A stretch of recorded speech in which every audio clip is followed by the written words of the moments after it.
अल्हम्दुलिल्लाहि रब्बिल आलमीन वस्सलातु वस्सलामु अला रसूलिहिल अमीन व अला मुबारक हो, बहुत आलिहि बहुत। व अस्हाबिही अजमाइन इला यौमिद्दीन। क़ाल अल्लाहु तआला फ़िल क़ुरआनिल मजीद व अऊज़ु बिल्लाहि मिनश शैतानिर रजीम बिस्मिल्लाहिर रहमानिर रहीम। कुल्लु नफ्सिन ज़ाइक़तुल मौत व इन्नमा तुवफ़्फ़ौना उजूरकुम यौमल क़ियामह फमन ज़ुहज़िहा अनिन नारि व उदख़िलल जन्नत फ़क़द फ़ाज़ वमल हयातुद दुनिया इल्ला मताउल गुरूर।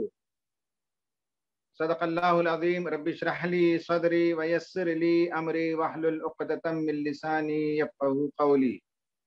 रब्बि यस्सिर व ला तुअस्सिर व तम्मिम बिल खैर। सुब्हानक ला इल्म लना इल्ला मा अल्लमतना इन्नका अंतल अलीमुल हकीम। उत्तर प्रदेश मशरिक़ जमात के वाबस्तगान, ख़वातीन व हज़रात, ज़िम्मेदारान और दीगर शुरकाए इज्तिमा, बड़ी खुशी और मसर्रत की बात है कि आज इस वर्चुअल मीडियम के ज़रिए आपसे मुलाकात हो रही और एक अहम मौजू पर इजहार ख्याल के लिए मुझे कहा गया है, और वो है नफ्सियाती मसाइल और उनका हल इस्लामी तालीमात की रोशनी में। हमें मालूम है कि इस वक्त दुनिया पैंडमिक के दौर से गुजर रही है। हमारे टेबल पर जो टेबल साल्ट होता है, नमक, उसका छोटा सा एक दाना उससे उससे 10,000 गुना कम साइज वाला एक वायरस, 10,000 टाइम्स स्मॉलर, उस वायरस ने पूरी दुनिया में तहलका मचा रखा है। इंसान के तरक्की के सारे जाम को उसने चकनाचूर कर दिया और इंसान का गुरूर, खुदा से बेनियाजी, ये सब कुछ रफू चक्कर हो गया। अब ये है कि दवा तो तलाश कर ली गई है, लेकिन कहा जा रहा है कि ये वायरस इतना इंटेलिजेंट है, हालांकि ये लिविंग बीइंग नहीं है, कि म्यूटेशन करता है और अपना रूप बदल कर वो दूसरी शक्ल में आता है और नुकसान पहुंचा रहा है। म्यूटेशन कहते हैं। तो दवा जिस वायरस के लिए बनाई गई है, वैक्सीन जिसके लिए तैयार की गई है, उस वायरस के बजाय वायरस ने अपनी हैयत बदल ली। ये सब अल्लाह ताला के अजीम निशानियां हैं जो हमारे सामने इस वक्त आ रही हैं। इस पैंडमिक ने हर चीज को मुतासिर किया। हमारे तालीमी निज़ाम को इसने मुतासिर किया, माईशत को इसने मुतासिर किया, सियासी निज़ाम को इसने मुतासिर किया, मीटिंग्स के तौर तरीके बदल गए। हमारा हेल्थ का इंफ्रास्ट्रक्चर कितना कमजोर है, कितना बोदा है, इसने साबित कर दिया। बाप बेटे का, माँ बेटे का, भाई भाई का रिश्ता कितना कमजोर है और नफ्सा नफ्सी का आलम है। यौम यफिरुल मरउ मिन अखीह व उम्मिही व अबीह व साहिबती व बनीह का मंजर खुद इस दुनिया में देखने का मौका मिल गया। पैंडेमिक हमें अपनी जिंदगी में ये पहली बार देखी है, तो खुदा से दुआ है कि ये आखिरी बार देखना हो। और इस पैंडेमिक ने हर एक को मुतासिर किया। किसी को वायरस लगा, कोविड का पेशेंट हो गया, उनमें से कुछ लोग जहां बहक हो गए, दुनिया से चले गए। कुछ लोग रिकवर हुए तो उनकी जिंदगी में लॉन्ग लास्टिंग उसके इम्पैक्ट पड़ गए। किसी को शुगर की बीमारी आ गई, किसी को लीवर का प्रॉब्लम हो गया, किसी को कुछ और हो गया जिसे पोस्ट कोविड इफेक्ट कहा जाता है। और ये नहीं तो कम से कम हर बंदा नफ्सियाती तौर पर मुतासिर, हर बंदा नहीं तो बहुत बड़ी तादाद। लेटेस्ट जो सर्वेज आए हैं उनके रोशनी में मैं बात करूंगा। एक सर्वे आया है, वो है नेशनल डिजास्टर मैनेजमेंट अथॉरिटी, यानी हमारे मुल्क का एक इदारा है, हुकूमती इदारा, उसने ये सर्वे किया। अमेरिका के बाद इदारों के सर्वे मेरे पास मौजूद है। ब्रिटिश जर्नल ऑफ साइकियाट्री, इन्हें नफ्सियात से मुतालिक जो मज़ामीन उसमें शाये होते हैं, ब्रिटेन का, बरतानिया का, उस पर्चे में भी अभी लेटेस्ट बहुत सी तफसीलात आई। तो इससे मालूम होता है कि हर बंदा नहीं तो कम से कम 80% लोग इस वक्त नफ्सियाती तौर पर मुतासिर है। ये एक रेंज है, माइल्ड तौर पर मुतासिर होने से लेकर सीवियर तौर पर मुतासिर होने। हर कोई एक ही दर्जे से मुतासिर नहीं हुआ है, लेकिन इसका एक रेंज है, एक स्पेक्ट्रम है। और सर्वे ये बताते हैं, जैसे कि मैंने बताया कि हिंदुस्तान का जो सर्वे आया है, 79.1% लोग महसूस करते हैं कि मेंटल वेल बीइंग नहीं है, यानी नफ्सियाती सेहत मौजूद नहीं है। इसी सर्वे में बताया गया कि हमारे मुल्क में तकरीबन 10.8% लोग, यानी आप कह सकते हैं कि 11%, मोटा मोटा हिसाब अगर आप समझना चाहें तो वो डिप्रेशन का शिकार है। 38.2% लोग एंग्जाइटी का शिकार है। दोनों का आप मिला लें तो 49% या 50% लोग एंग्जाइटी और डिप्रेशन का शिकार। और उसी सर्वे में और आगे तहकीक करने पर पता चला कि 71.7% लोग स्ट्रेस के अंदर मुब्तला हैं। यानी यूं कह सकते हैं कि हर 4 में से एक फर्द, हर 4 में से 3 अफराद नफ्सियाती तनाव, दबाव या इज़्तिराब की कैफियत में मुब्तला है, हर 4 में से 3। और उसी सर्वे के इख्तिताम में ये बताया गया कि 80% लोग मेंटल वेल बीइंग नहीं पाते। देखिए, मेंटल इलनेस एक अलग चीज है, नफ्सियाती बीमार होना एक अलग है, और नफ्सियाती अदम सेहत या नफ्सियाती सेहत की अदम मौजूदगी, ये दोनों अलग चीजें हैं। नफ्सियाती बीमारी में मुब्तला होना अलग है और नफ्सियाती सेहत की अदम मौजूदगी, यानी जैसे कि इंसान आम जमाने में नफ्सियाती तौर पर मजबूत होता है, खुश-खुर्रम होता है, रोजाना अपना काम अपने वक्त पर निभाता है, हर फर्द अपने इस्तेदाद भर, एक लेक्चरर उसके हिसाब से, एक प्रोफेसर उसके हिसाब से, एक बिजनेसमैन उसके हिसाब से, एक स्टूडेंट उससे जो मुतवक्को है वो सरगर्मियां अंजाम देता रहा है। ये आम दिनों में जो कुछ हम अंजाम देते हैं उसे नफ्सियाती सेहत कहते हैं। नफ्सियाती सेहत में 3-4 अवामिल उसमें शामिल हैं। नंबर 1 ये है कि जहन की आसूदगी या जहनी खुशहाली की वो कैफियत जिसमें इंसान अपने रोल को पहचानता है। नंबर 1, उसके डेफिनेशन में, उसकी तारीफ में यह कहा गया, हर इंसान आम दिनों में अपनी रेस्पॉन्सिबिलिटी समझता है।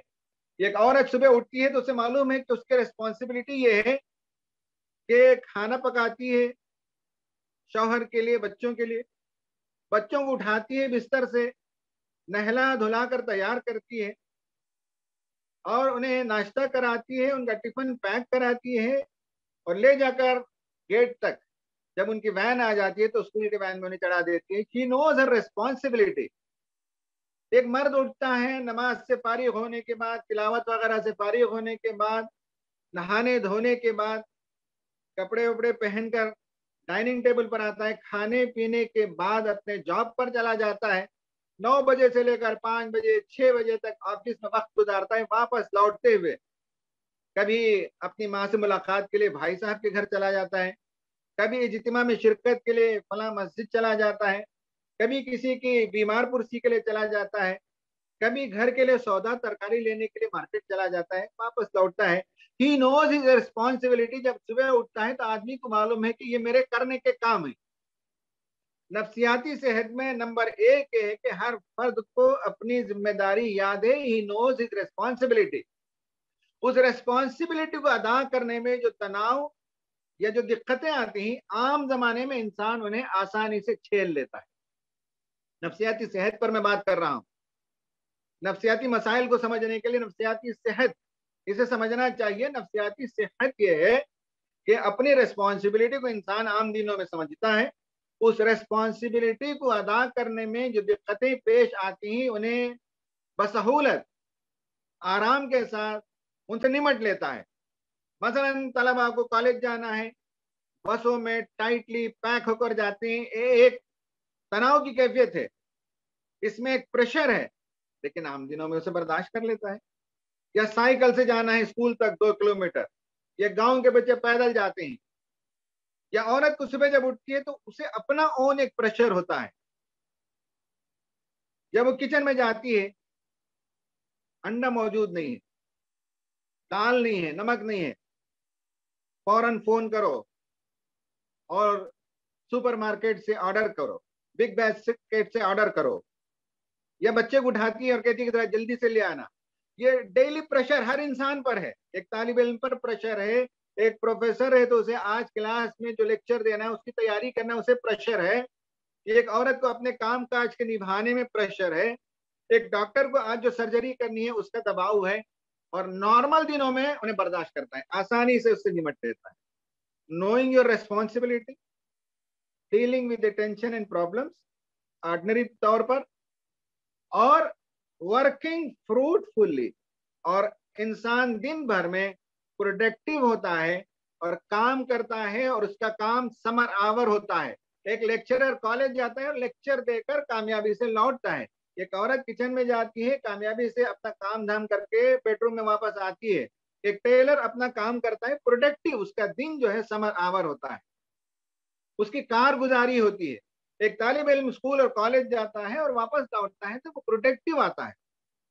नफ्सियाती सेहत में ये 3 चीजें शामिल: knowing your responsibility, dealing with tension, routine tension या रूटीन जो स्ट्रेस होता है उससे डील करना बसहूलत, और तीसरे नंबर पर दिन कामयाबी से गुजारना और उसके इख्तिताम पर इंसान कुछ ना कुछ पाता है। यह है नफ्सियाती सेहत। इसमें कमी आ जाए, इनमें से कोई एलिमेंट मौजूद ना हो तो नफ्सियाती मसाइल शुरू होते, आप अपनी जिम्मेदारी अदा नहीं कर पाते। तालिब इल्म कॉलेज नहीं जा रहा है, स्कूल नहीं जा रहा है, तो आप अपनी रेस्पॉन्सिबिलिटी अदा नहीं कर रहे हैं, तो नफ्सियाती सेहत से नफ्सियाती मसाइल की तरफ आप 1/3 मुंतकिल हो गए। रोजाना अपने काम को अदा करने में जो मसाइल आते हैं उससे इंसान बसहूलत निमट लेता है, लेकिन लॉकडाउन के नतीजे में सब्जी वक्त पर नहीं, तरकारी वक्त पर नहीं, हॉस्पिटल जाने के लिए दिक्कत है, और ऑटो अवेलेबल नहीं है, बीमार हो जाने के नतीजे में ऑक्सीजन अवेलेबल नहीं है, मेडिसिन अवेलेबल नहीं है। ये नफ्सियाती सेहत से नफ्सियाती मसाइल की तरफ एक और 1/3 आप मुंतकिल हो। और जब दिन गुजरा तो आम दिनों में प्रोडक्टिव दिन गुजरा, और घर में खाली बैठे बैठे नॉन प्रोडक्टिव दिन गुजरा, तो नफ्सियाती सेहत से नफ्सियाती मसाइल की तरफ हम मुंतकिल हो गए। नफ्सियाती मसाइल को मैंने आपको समझाया है कि क्या मसला है नफ्सियाती तौर पर, जहन का क्या मसला है, माइंड में क्या प्रॉब्लम होता है। ये 3 काम जो आम दिनों में करते हैं, लॉकडाउन के नतीजे में, वायरस के नतीजे में, वबा के नतीजे में कहीं ना कहीं किसी को 1/3 इम्पैक्ट हुआ, किसी को 2/3 इम्पैक्ट हुआ, किसी को पूरा का पूरा इम्पैक्ट हुआ, और घर में महसूर हो गए, बच्चे भी, बूढ़े भी, मर्द भी, औरतें भी। इसके नतीजे में बड़े मसाइल पैदा हो गए। मैं इंशाल्लाह इस पर और कुछ चीजें वजाहत करूंगा पहले, फिर मैं इस्लामिक सोल्यूशन की तरफ मैं आऊंगा। अभी जो लेटेस्ट सर्वे मैंने बताया कि ब्रिटेन जर्नल ऑफ साइकेट्री में आया है, उसमें उन नफ्सियाती मसाइल को गिन कर बताया है, क्योंकि ये कॉमन मैन का इज्तिमा है, इसमें वो सारे न्यूमेरिकल्स आपके सामने पेश नहीं कर रहा हूं। उसमें ये बताया गया नंबर 1 वहां की सोसाइटी, सुसाइडल आइडिएशन,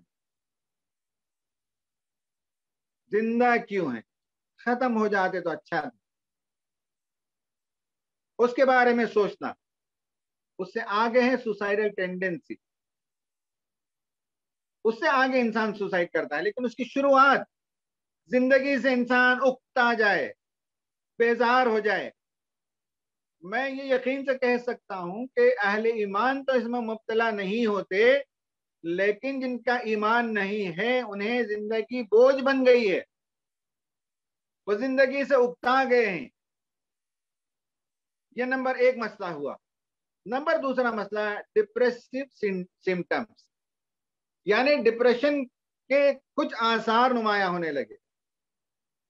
डिप्रेशन के आसार ये है कि इंसान अपने माजी को सोच कर पछताता है, काश में वो पढ़ लेता तो आज ये दिन देखने ना पड़ते, काश में वो घर खरीद लेता तो आज ये दिक्कत में ना होता, काश काश में वहां पहले इन्वेस्टमेंट कर लेता तो आज मैं घर बैठे 50,000 1 लाख रुपए की आमदनी कमाता। पछतावा होता है। दूसरा ये कि तन्हाई पसंद हो जाता है। इंसान जब डिप्रेसिव होता है, रोना आता है, जी चाहता है कि जी भर कर रोया जाए, आदम बेजार हो जाता है, लोगों से मिलना जुलना अच्छा नहीं लगता, बाज मर्तबा इबादतों से उकताहट हो जाती है, दिल नहीं लगता, जी नहीं चाहता नमाज पढ़ने को। ये सब डिप्रेशन की अलामतें। ये दूसरा मसला है। एक है जिंदगी को बोझ समझना, दूसरे नंबर पर मायूसी की कैफियत का तारी हो जाना, अंधेरे में रहना, तन्हाई में रहना, जी भर के रोना, उदासी छाए रहना, ये सब जो है डिप्रेसिव सिम्टम्स। तीसरे नंबर पर एंजाइटी सिम्टम, कुछ हो जाएगा, कहीं वायरस ना लग जाए, मालूम है कि दादा को वायरस कोविड हो गया है, कहीं इंतकाल न कर जाए। फोन आया तो कहीं ऐसा नहीं कि दादी के इंतकाल की खबर आ गई, हॉस्पिटल में 8 दिन से, और पाउंडिंग ऑफ हार्ट, दिल की धड़कन तेज हो जाती है, कलेजा मुंह को आने लगता है, पेट में मतली होने लगती है, तमव्वुज होने लगता है, बटरफ्लाइज इन द स्टमक होने लगते हैं। ये सब एंजाइटी की कैफियत होती है, डर की कैफियत। तलबा को एग्जाम से अब नफरत हो गई है, क्लास से नफरत हो गई है, ऑनलाइन क्लासेस तक अटेंड नहीं करना चाहते, एंजाइटी है ये। और अगर माँ बाप मजबूर करते हैं तो सामने गैजेट है और उसमें वीडियो और माइक्रोफोन दोनों को बंद कर देते हैं और कुछ गेम्स, वीडियो गेम्स खेल रहे हैं, कुछ टाइम पास कर रहे हैं। एंजाइटी है ये। स्क्रीन नहीं देखना चाहते, पढ़ना नहीं चाहते, एग्जाम में नहीं जाना चाहते, और एक अननोन फियर है जो दिमाग के अंदर छाया हुआ है, खौफ की कैफियत, मौहूम खौफ। ये नफ्सियाती मसला नंबर 3 है। नफ्सियाती मसला नंबर 4 है डिफीट, शिकस्त खोर्दगी का एहसास। यानी यह है कि इंसान समझता है कि वायरस के आगे हम शिकस्त खा गए, हुकूमत ने हमारे साथ जो रवैये अख्तियार किया, हम शिकस्त खा गए, ये एहसास है शिकस्त। ये नंबर 4 है। नंबर 5 एनट्रैपमेंट, फंस गए हम, नौकरी चली गई, आमदनी कम हो गई, खाने पीने की चीजें कम हो गई, मेयार जिंदगी घट गई है, ये सब एनट्रैपमेंट। और आखिरी बात यह है कि लोनलीनेस, तन्हाई पर। आदमी सोचता है कि दुनिया में हमारा कोई नहीं, घरों में जो लड़ाई झगड़े हो रहे हैं उसके नतीजे में शौहर सोचता है कि शादी नहीं करता तो अच्छा था, बीवी सोचती है कि क्या मुसीबत होगी कि सुबह शाम घर के अंदर, क्योंकि सब लॉक्ड हैं, तो सुबह शाम जो स्पार्क्स होते हैं, जो छोटे मोटे झगड़े होते हैं, उससे इंसान तन्हाई पसंद होना पसंद करता है। बच्चे चाहते हैं कि दादी घर चले जाएं, चाचा के घर चले जाएं, कुछ दिन जरा माँ बाप से दूर हो जाएं, इसलिए कि एक ही माहौल में, एक ही कमरे में बंद सुबह शाम वही 5-6 सूरतों को देखने का मौका मिलता है। उकताहट के नतीजे में बच्चे तन्हाई पसंद हो गए। ये नफ्सियाती मसाइल। अब आखिर में आता हूं मैं, एक क्यों पैदा हुए उस पर बात करूंगा, फिर उसके बाद हल की तरफ आऊंगा। ये क्यों पैदा हुए? Number 1, disruption of routine. जो रूटीन था वो डिस्टर्ब हो गया। जैसे मैंने बताया कि हर आदमी सुबह उठता है, फला फला काम करता है, ऑफिस जाता है, फिर आते वक्त फला फला काम उसके पेश नजर है, और उस काम से फारिग होने का घर लौटता है। ये पूरा रूटीन डिस्टर्ब हो गया। औरत का एक रूटीन है कि वो फजर की नमाज को उठती है या उससे पहले उठती है, घर का कामकाज करती है। जब बच्चे और शौहर चले जाते हैं तो कुछ देर आराम का वक्त मिलता है, 1-1.5 घंटा वो आराम कर लेती है, फिर नौकरानी आती है, फिर घर झाड़ू सफाई ये सब काम, फिर उसके बाद दोपहर का खाना, फिर बच्चे आ गए, फिर बच्चे आने के बाद खाना खाए तो थोड़ी देर के बाद कुरान के हजरत आ गए, कुरान पढ़ाने वाले हजरत गए तो ट्यूशन के हजरत आ गए। ये जो रूटीन उसकी जिंदगी में डिस्टर्ब हो, मर्द की जिंदगी में, औरत की जिंदगी में, तलबा की जिंदगी में, सबकी जिंदगी में रूटीन डिस्टर्ब हुआ। नंबर 2 ये कि इमोबिलाइजेशन, जुमूद की कैफियत हो गई, हरकत और सरगर्मी बंद हो गई, बाहर नहीं जा पा रहे, बच्चे तलबा खेलने के लिए नहीं जा रहे, शादी ब्याह में लोग नहीं जा रहे हैं, बड़े बूढ़े पार्क को जाते थे वॉकिंग के लिए, उनका एक रूटीन था वो भी डिस्टर्ब हो गया, इमोबिलिटी। तीसरे नंबर पर लॉस ऑफ सोशल कनेक्शन, शादियों में जाते, मैयत में जाते, इज्तिमात में जाते, बच्चे फुटबॉल मैच में जाते, तो सोशल कनेक्टिविटी जो होती थी वो खत्म हो गई। नंबिंग आउट, ये बहुत इंपॉर्टेंट है, यानी इंसान सोचता है, सोचने के बाद अमल करता है। इंसान सुबह में सोचता है कि मुझे ये और ये और ये काम करना है, और फिर वो कर लेता है। सुबह उठते हैं हम फहरिस्त बनाते हैं, बाल बनाने के लिए जाना है, बैंक को जाना है, बच्चे का फी अदा करने के लिए स्कूल जाना है, फिर उसके बाद अपने ऑफिस को चले जाना है, फिर वापस में फलां करना है। नंबिंग आउट, जो सोचता है वो करता है। नंबिंग आउट का मतलब है इंसान जो सोचता है वो कर नहीं पाता। तो जहन ही में हर दिन सोचना अमल नहीं करना, सोचना अमल नहीं करना, सोचना अमल नहीं करना, इससे इंसान को जबरदस्त नफ्सियाती तकलीफ होती है। नंबिंग आउट, जो सोचता है वो कर नहीं पाता। Loss of sense of time, वक्त का एहसास खत्म हो गया, बिलखुसूस बच्चों को। रात उनके लिए अब दिन है और दिन उनके लिए रात। 2 बजे जब उठे तो उनके लिए नाश्ते का वक्त है, और रात के 3 बजे उनके रात के खाने का वक्त होता है। पूरा टाइम का सेंस खत्म हो गया। लॉस ऑफ सेफ्टी, वायरस का अटैक हो जाएगा ये एहसास है, सेफ्टी का एहसास नहीं है। जॉब चली जाएगी, इसका जो है लॉस ऑफ सेफ्टी, यानी ये है कि अब इंसान मैं महफूज हूं हर लिहाज से, इसका एहसास उसे खत्म होने लगा। और आखिर में सेंस ऑफ पर्पस, जैसे मैंने इससे पहले बताया, हर इंसान जब सुबह उठता है तो उसका एक पर्पस होता है, उस वो खत्म हो जाता है। ये नफ्सियाती मसाइल हैं जो इस वक्त घर घर की कहानी है। अब हम आते हैं इसके सोल्यूशन की तरफ कि क्या करना चाहिए इस सूरत हाल में।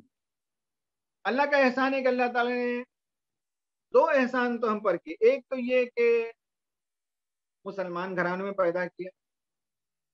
क्या हो सकता है कि हमारे इस इज्तिमा में शरीक लोगों में से कुछ लोग वो भी होंगे जिन्होंने इस्लाम कबूल किया हो। दूसरा ये कि अल्लाह ताला ने तहरीक इस्लामी से वाबस्ता किया, सिर्फ मुसलमान नहीं बनाया, हमें दीन के लिए और इंसानियत के लिए मैदान में सरगर्म अमल रहने वाला बनाया, जिसके नतीजे में हम नफ्सियाती तौर पर उतने ज्यादा मुतासिर नहीं हुए जितने और लोग हुए। हमारी नफ्सियाती सेहत अल्हम्दुलिल्लाह बड़ी तादाद में बरकरार रही। अपनी जिंदगी को रिस्क में लगाकर, जान जोखम में डालकर दूसरों की मदद में हम लगे रहे। हमारे कारकुनान माशाल्लाह मैदान में रहे। हमारे कितने कारकुनान हैं जो दवा पहुंचाते रहे, ऑक्सीजन सिलेंडर पहुंचाते रहे। यहाँ मरकज में माशाल्लाह रमजान के जमाने में 24 घंटे कॉल सेंटर चलता था। हमारे उन तलबा को देखकर रुआ रुआ खुश हो जाता था कि लगातार बैठे हुए सीरियसली कान में लगाए हुए ईयरफोन, इधर से कॉल आ रहा है, एंट्री डाल रहे हैं, फिर कॉल कर रहे हैं बेंगलुरु को, कलकत्ता को कॉल कर रहे हैं, इधर मध्य प्रदेश कॉल कर रहे हैं, भाई सिलेंडर अवेलेबल है क्या, ऑक्सीजन बेड अवेलेबल है क्या। दूसरों के लिए जीना यही असल जीना है। जो लोग खुद अपनी जात के लिए जीते रहे, उन्हें पता चल गया कि जब लॉकडाउन आ गया तो अपने लिए जीना बेफायदा हुआ। अब उन्हें दूसरों की मदद की जरूरत हुई, तब उन्हें एहसास हुआ कि जैसे दूसरे हमारी मदद कर रहे हैं, हमें भी अच्छे जमाने में दूसरों की मदद करनी चाहिए थी। तो हमको अल्लाह ने दो एहसान, तहरीक से वाबस्ता किया, मुसलमान बनाया, ईमान की दौलत से मालामाल किया और तहरीक से वाबस्ता किया, जिसके नतीजे में ये प्रॉब्लम जो मैंने आपको गिनवाए हैं, उनमें से बहुत से प्रॉब्लम से आप फारिग हैं। आपको उन प्रॉब्लम ने छुआ तक नहीं। कुछ कुछ असर हुआ होगा, बच्चों को हुआ होगा, बड़ों को हुआ होगा, या आपके रिश्तेदारों को हुआ होगा जो आपने करीब से देखा है। तो अब आप जो है रेस्क्यूअर का रोल प्ले करेंगे। आप उन लोगों को वहां से कैसे निकालेंगे उस नफ्सियाती मसाइल से, ये अब आपका किरदार होगा। इसमें एक काम यह है कि एट पर्सनल लेवल आपको जो कुछ मालूम है उसके जरिए से लोगों को नफ्सियाती सेहत दीजिए, परेशानी से निकालिए। और एक काम यह है कि आप अपने यूनिट पर, जैसे आपने मेडिकल कैंप लगाया, जैसे आप खाना खिलाने के लिए काउंटर लगाते रहे, वैसे ही नफ्सियाती सेहत के लिए भी एक कैंप लगाइए। बुलाइए किसी को, दिल्ली से बुलाइए, बेंगलोर से बुलाइए, मुंबई से बुलाइए किसी माहिर, एक साइकोलॉजिस्ट को बुलाइए और एक दीनी नुक्ते नजर से जो काउंसलिंग कर सके उसको बुलाइए और एक सेशन कराइए। आप शहर में बुलाइए, जब जब ये सब लॉकडाउन खत्म हो जाए 50-100 लोगों को जमा कीजिए। तो दो काम कर सकते हैं, बट पर्सनल लेवल आपको जितना मालूम है वो जरूर आप उतना कीजिए, लोगों को नफ्सियाती मसाइल से निकालिए। दूसरा ये है कि जैसे आप मेडिकल कैंप लगाते हैं, जैसे आप राशन किट तकसीम करते हैं, वैसे ही आप मेंटल हेल्थ के कैंप लगाइए और एक्सपर्ट्स को बुलाइए। 50,000, 25,000 रुपए, लाख रुपए खर्च कीजिए और 100-200 लोगों का फायदा पहुंच जाए। ये आप कर सकते हैं आसानी से। मैं कुछ सोल्यूशन की तरफ निशानदही करूंगा। पहले तो मैं नफ्सियाती सोल्यूशन देता हूं, फिर मैं उसके बाद इस्लामिक सोल्यूशन पर अपनी बात को खत्म करूँ। नफ्सियाती जो सोल्यूशन है वो समझ लीजिए कि आप अपने घर में, और आपके घर में ये हो रहा हो तो और लोगों के घरों में इन चीजों को पैदा कराइए। वो ये है कि फिजिकल एक्टिविटी ये बहुत इंपॉर्टेंट है। हरकत तो सरगर्मी हो, लॉकडाउन के नतीजे में भी, जॉब लॉस के नतीजे में भी, बीमारी के बावजूद, घर में किसी की मौत हो गई है उसके बावजूद, बहुत जरूरी है कि आप जो है ये जो मेंटल वेलनेस है उसके लिए जरूरी है कि फिजिकल एक्टिविटी की तरफ ले आइए। जब इंसान फिजिकल एक्टिविटी करने लगता है, बच्चों से कहिए कि आज फला गेम का मुकाबला होगा। कभी इंडोर गेम्स होते हैं, जो इंडोर गेम्स हैं वो खेलिए आप। चेस है, कैरम बोर्ड है। हो सकता है कोई फौरन एतराज करे, वो एतराजात उसके लिए है जो जो इन चीजों के इतने आदी हो जाते हैं कि दीनी जिम्मेदारियों से को फरामोश कर देते हैं, उनके लिए वो सब वही दें। इस वक्त ट्रीटमेंट के हिसाब से आप घर के अंदर जितने फिजिकल गेम, आप इंडोर गेम्स खेल सकते हो, वो जरूर उसका इंतजाम कीजिए। हर जगह के अलग अलग गेम्स होते हैं। आज नेट की दुनिया में बहुत सी चीजों को तलाश किया जा सकता है, जरूर वो कराइए। और अगर अपार्टमेंट में रहते हो, खुली जगह रहते हो, गली मौजूद हो, तो वहां फिजिकल एक्टिविटी जरूर बच्चों से करवाइए। अड़ोस पड़ोस के बच्चों को जमा कराएं, उनके खेल कूद के मुकाबले कराएं। तो फिजिकल एक्टिविटी का होना बहुत जरूरी है। डिप्रेसिव सिम्टम्स में जो इलाज है, तफसील में जाने का मौका नहीं है, वो है हरकत और सरगर्मी। जब इंसान बैठा रहता है मायूसी में, तो उसके बॉडी के अंदर केमिकल्स का फ्लो होता है। इंसान की सोच के मुनासिबत से जिस्म के अंदर एक केमिकल फ्लो होता है। जब आप खाने का ख्याल करते हैं या खुशबू आती है, तो उसके नतीजे में केमिकल फ्लो होता है, यानी मुंह में लुआब आने लगता है। किसी मरे हुए आदमी या किसी सानिहा को याद करते हैं तो एक केमिकल फ्लो होता है जो आंख में आंसू की शक्ल में आती है। हर सोच के लिए एक करस्पॉन्डिंग केमिकल होता है, और जो सैड रहते हैं, गमगीन रहते हैं, उनके बॉडी के अंदर कॉर्टिजोल फ्लो होता है, यानी इंसान को यूं बना देता है।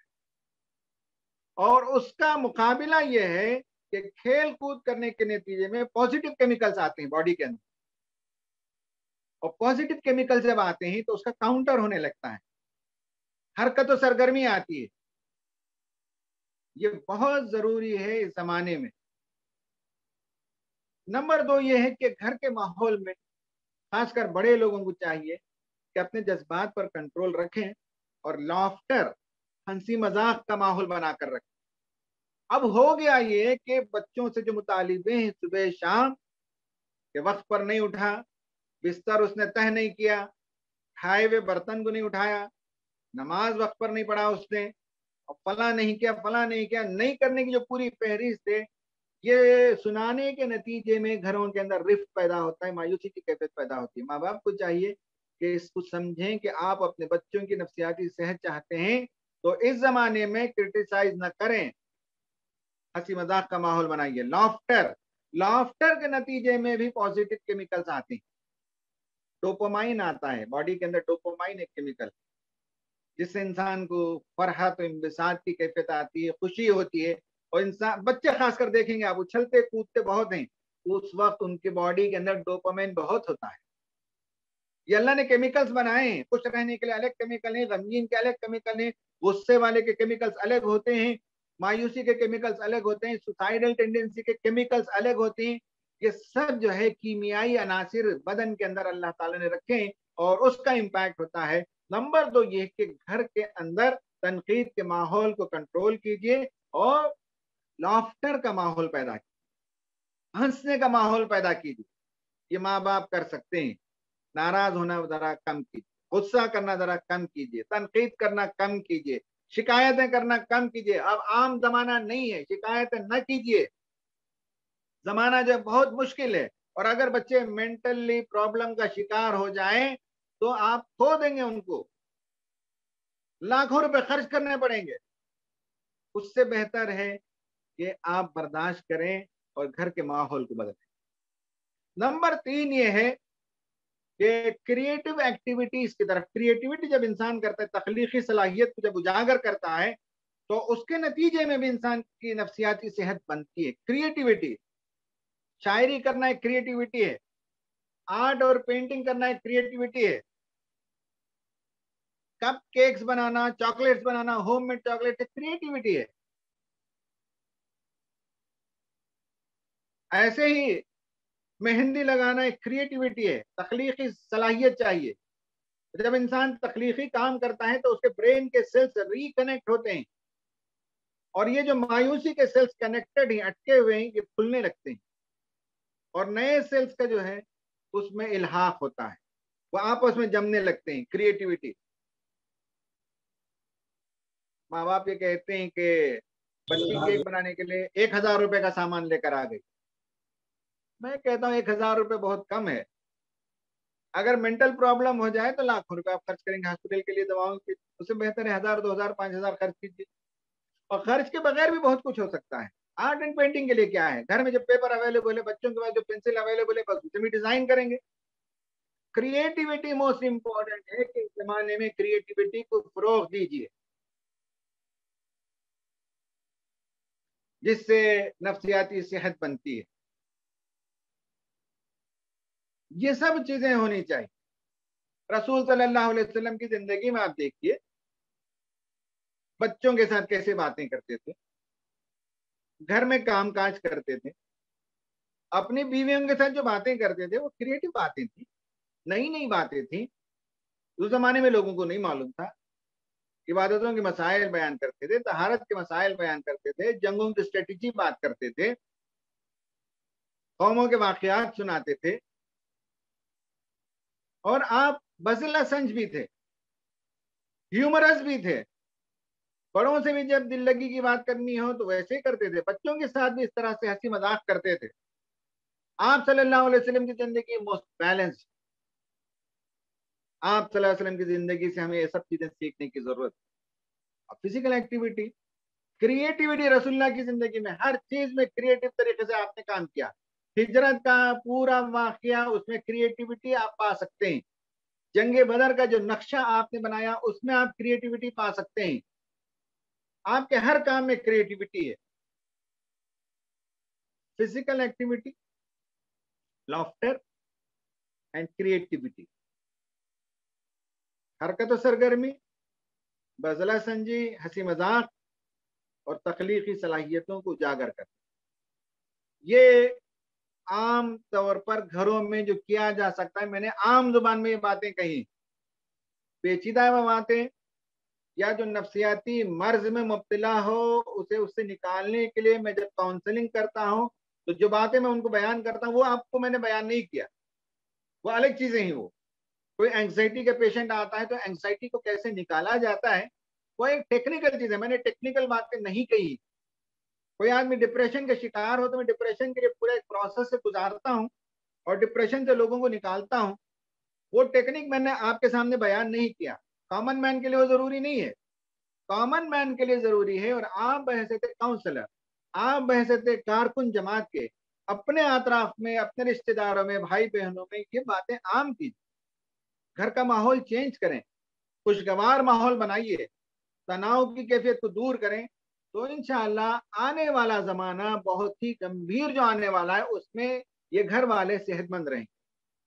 कोविड जितना प्रॉब्लमेटिक है, उससे ज्यादा प्रॉब्लम कोविड के बाद मेंटल इश्यूज आने वाले हैं। याद रखिए, आइंदा 2 साल के अंदर जो संगीन मसाइल आने वाले हैं, एक है कि माशी बहरान आने वाला है और दूसरा नफ्सियाती मसाइल आने वाले हैं। और मैं आपको ये बात भी बता दूं कि हमारा मुल्क जो है इस सिलसिले में बहुत ही लूजली इक्विप्ड है।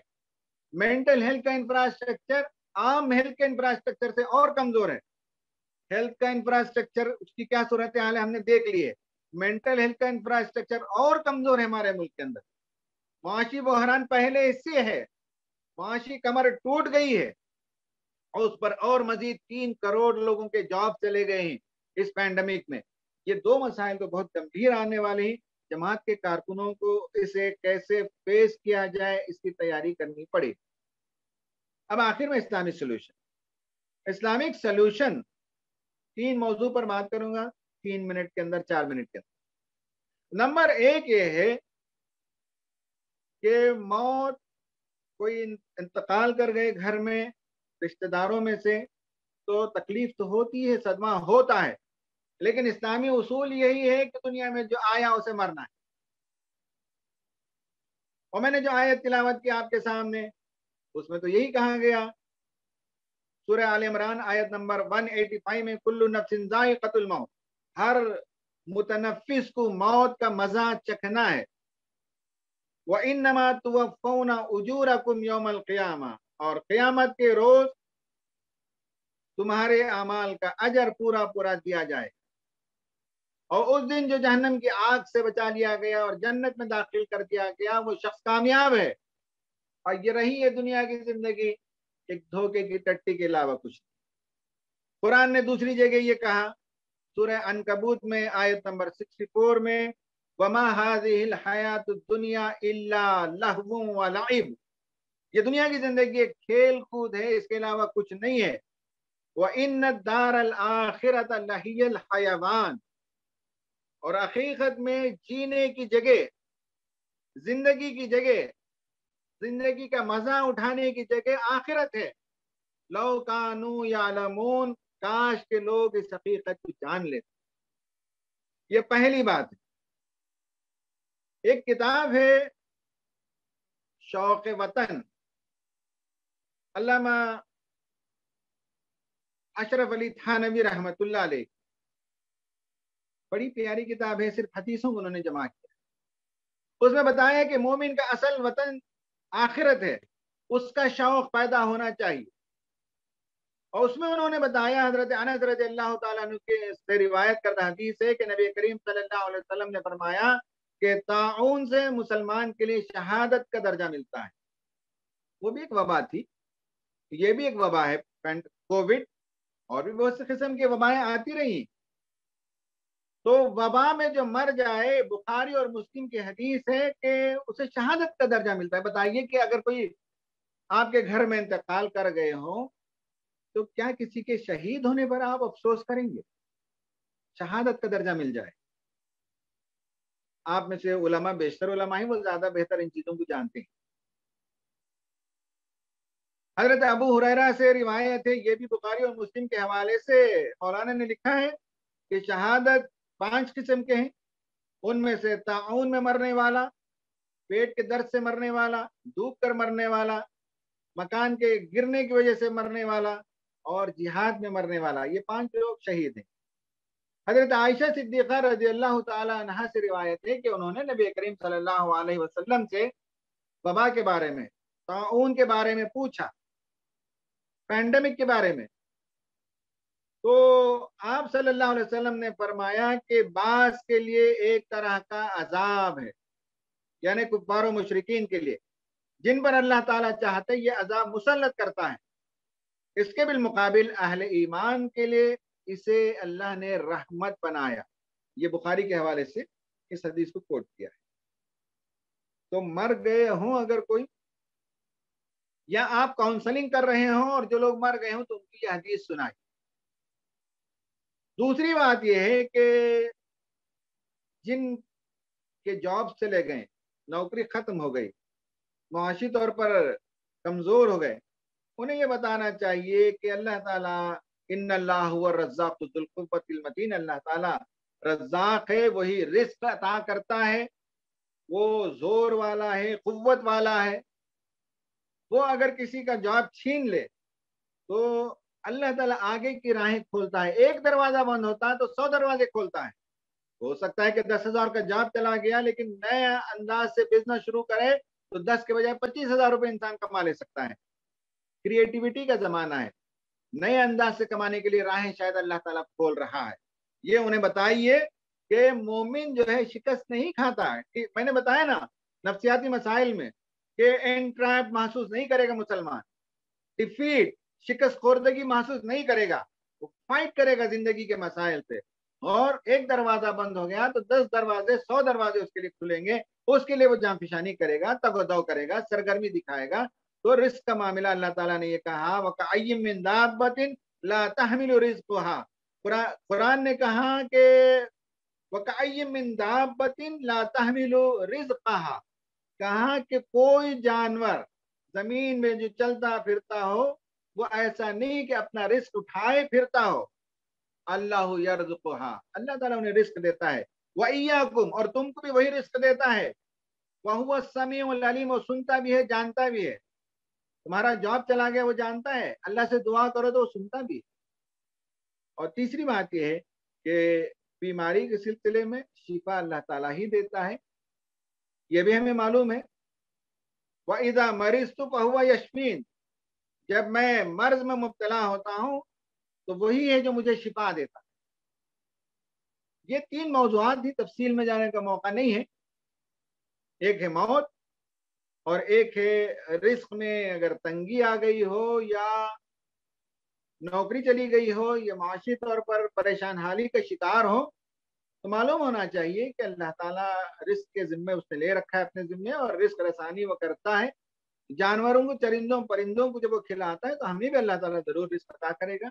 और तीसरा ये है कि मर्ज में अगर मुब्तला हो तो शिफा वही देता है। बल्कि बाज बुजुर्गों ने तो शिफा के लिए भी दुआ नहीं की।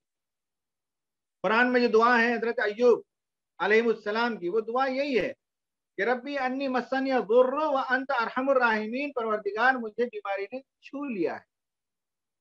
बहुत गंभीर बनाकर पेश नहीं किया, टच कर लिया है बीमारी ने। वो अंत अरहमुर राहिमीन, रहमत जिसमें है वो अता कर मुझे, तेरी रहमत से मैं करीब तर हो जाऊं। अब किसमें रहमत है मैं नहीं जानता, तू बेहतर जानता है।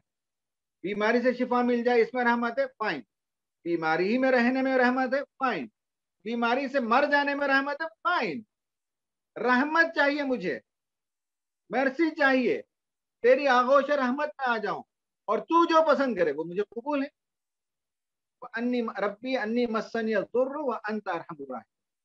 ख़वातीन हज़रात, मैं अपनी गुफ्तगू खत्म करता हूं। पैंडेमिक के हवाले से मैंने बताया कि क्या नफ्सियाती मसाइल हैं।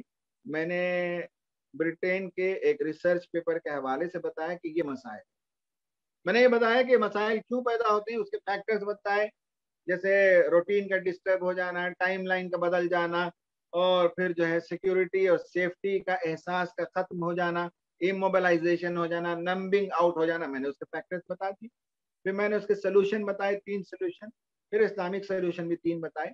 अल्लाह ताला से दुआ है कि अल्लाह तबारक व तआला ये जो वबा आई है जल्द अज जल्द इंसानियत को उससे राहत अता। इस वबा से जो हमारे रिश्तेदार, जान पहचान के लोग, तहरीक के लोग इंतकाल कर गए हों, अल्लाह ताला उन्हें शहादत का दर्जा अता। जो हम में से बीमार हों, अल्लाह ताला उन्हें शिफाए कुल्ली अता। और शिफा पाने के बाद जो पोस्ट कोविड इम्पैक्ट में आ गए हों, अल्लाह ताला उन्हें भी मुकम्मल शिफाए अभी अता फरमाए, ऐसी शिफा कि जिसमें बीमारी का कोई हिस्सा बाकी रहने ना पाए। और हमें अल्लाह ताला आम बंदगान खुदा की मदद के लिए मैदान में सरगर्म अमल होने की तौफीक अता फरमाए। आमीन व आखिर दावाना अनिल हम्दुलिल्लाहि रब्बिल आलमीन।